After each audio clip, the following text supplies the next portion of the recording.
It's Brian Preston, the money guy. Next question is from Justin, and this is what Justin said. He said, would you recommend buying a rental house if you are able to borrow the funds at less than 3%? Now, this is not Justin's question. I'm going to tongue-in-cheek say, hey, Brian, should I ever make huge financial decisions based on how cheap I can go borrow money to make those huge financial decisions? Yeah, there's a lot to unpack with this question, too.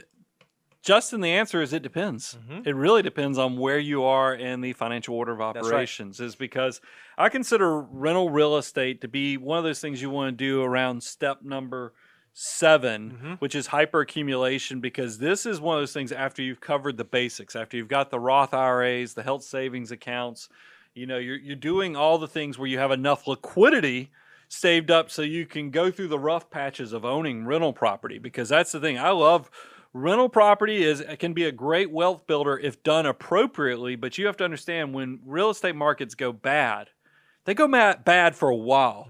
It's not like a quick V-shaped recovery. A lot of times these things will drag on the bottom, and you need to have enough capital to get you through those dark periods so you can then, not sell your assets at the worst time and actually get the long-term benefit. So that's why I like you having a good foundation with your assets before you jump right into doing rental real estate. Now let's get to the second part of his question.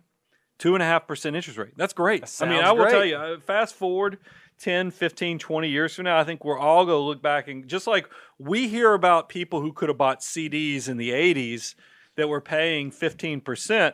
Like, how are they not just making money hand over fist back in the 80s when they could get CDs that paid them 15% or municipal bonds or something, whatever you want to strap in with that high interest rate. I think 20 years from now, they're going to look back and go, holy cow, can you believe you could buy a house at 2.5% interest rate back then?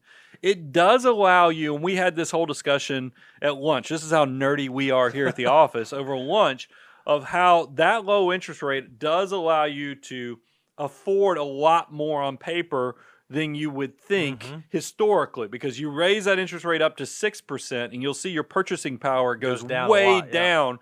So I would challenge you to be responsible with that power, meaning that, yes, that is a super opportunity that you can buy with a low interest rate, but also look at that measure twice, cut once to ensure that you're not getting so excited about the low interest rate that you're overpaying on the price, because there is an impact on the price because of this frenzy that's going on, and get yourself in a long-term pickle of a situation. Yep, I think that's great.